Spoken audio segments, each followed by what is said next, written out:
come to make a very small presentation as the member of Ruaraka. First of all, having seen that the motion has been signed by 291 members. This House, single constituencies are 290.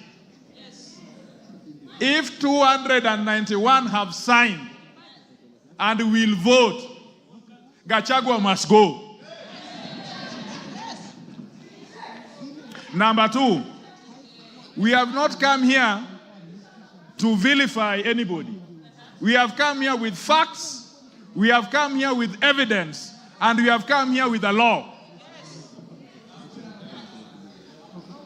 I want to be in a country where my son and my daughter, if he qualifies and if he's eligible, will get employment, will do business, will walk proud and tall, not because he comes from Waondo village in Nyanza, but because she or he is eligible. This politics of everybody must come from Mount Kenya. Mount Kenya. Usiguze mlima. Usiguze milima. We must show, Mr. Speaker, that this country is for us all. We must show, Mr. Speaker, that there are no people who are entitled more than the others. That there are people who fought for Mau Mau more than the others. Or that there are people who are more populated than others. And so this idea that they work for Kenya Kwanza government and that they must eat, it is their time to eat. This deputy president his mentality is that he got votes for President RUTO, and so it is his time to eat. For that reason only, I would vote, because I want a situation after we are through with elections, everybody, including me, is served because I pay taxes like everybody else. For the deputy speaker to go to... Yes, Wamuchomba. There's a point of order. Mr. Speaker, is the member on the floor? Which order? Mr. Speaker, I'm addressing Mr. Speaker. You are not the Speaker. I am addressing Mr. Speaker. Stop heckling. You are not the Speaker. I'm addressing the Speaker. Go ahead.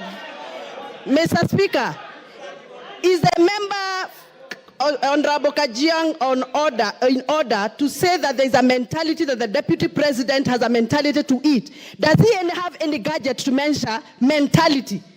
Is that a mentality? Which gadget do you use to measure mentality? Go on. Check.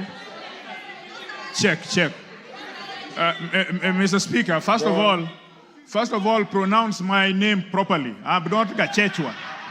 I am Kajwang, not Kajwang. Number two, Mr. Speaker,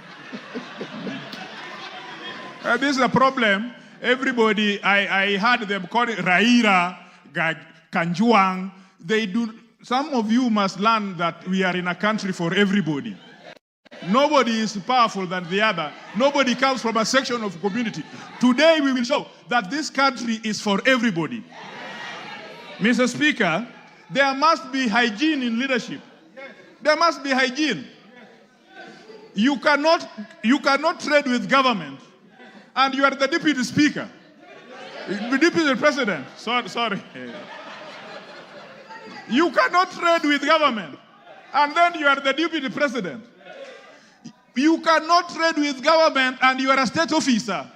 Even you who are sitting here, stop trading with government, so that you only have one work, which is an elected member of this house.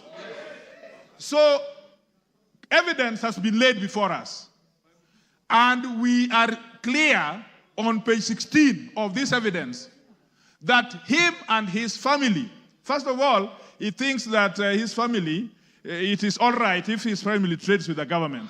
He has not read the Leadership and Integrity Act. You yourself, your wife, your mother, your son, your daughter must not trade with government. so that we allow enterprises to grow out there. Mr. Speaker, only on that basis, I think that there is a situation here which we must save. The third one, Mr. Speaker, he is principal assistant to the president. If we don't deal with this thing today, all vice presidents or deputy presidents will think that the president is age mate. There must be a distinction between a president and a deputy president. This one, at least the president has allowed him to chair the cabinet. At least the president has allowed him to be the chairman of IBEC. Now, well, the law has allowed him to be the chairman of IBEC. What would happen if, as the chairman of IBEC, he is only giving budget allocations to people from Mrema? What would happen if he is the chairman of IBEC, only giving budget allocations to people of his family? Mr. Speaker, the last thing I want to say, this presidency as it is so dysfunctional that even if we left it today, there would be a problem in presidency in such a manner that would undermine national integrity and national security. I don't need the information. I just have 1 minute to go. Thank you. Finish up. Yes, Finish up. Yes, Mr. Chairman. Mr. Speaker, we are not going to impeach him because of what that speaker had talked about, that we are lynching or that it's a mob. We have carefully considered, and the law is that we are not talking about civil liability or culpability.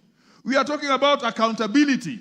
We are talking about political governance and political responsibility. And so all those things that he has said out there, he must take responsibility for. And we are politicians. We are not a court of law. He will be tried in Senate. Ours is just to initiate this process. And the Senate will ask very pertinent question. He is saying that all these things he got from his brother and so on. They will investigate and find out, did he pay tax for them? When he filed his report and said that he's worth so much, did he say that he also got something from his brother? Now, no, it is not here. You don't know. This thing is asked in the Senate. It is the Senate that is the trial chamber and the investigating. So the Senate will also ask his return forms. He's also re-asked the KRA forms if this information are consistent. And so, in all the evidence that I've seen, in all the charges I've seen, I return a verdict that Gachagua must do what? Gachagua must do what? Gachagua must do what? Order, members, will you be upstanding?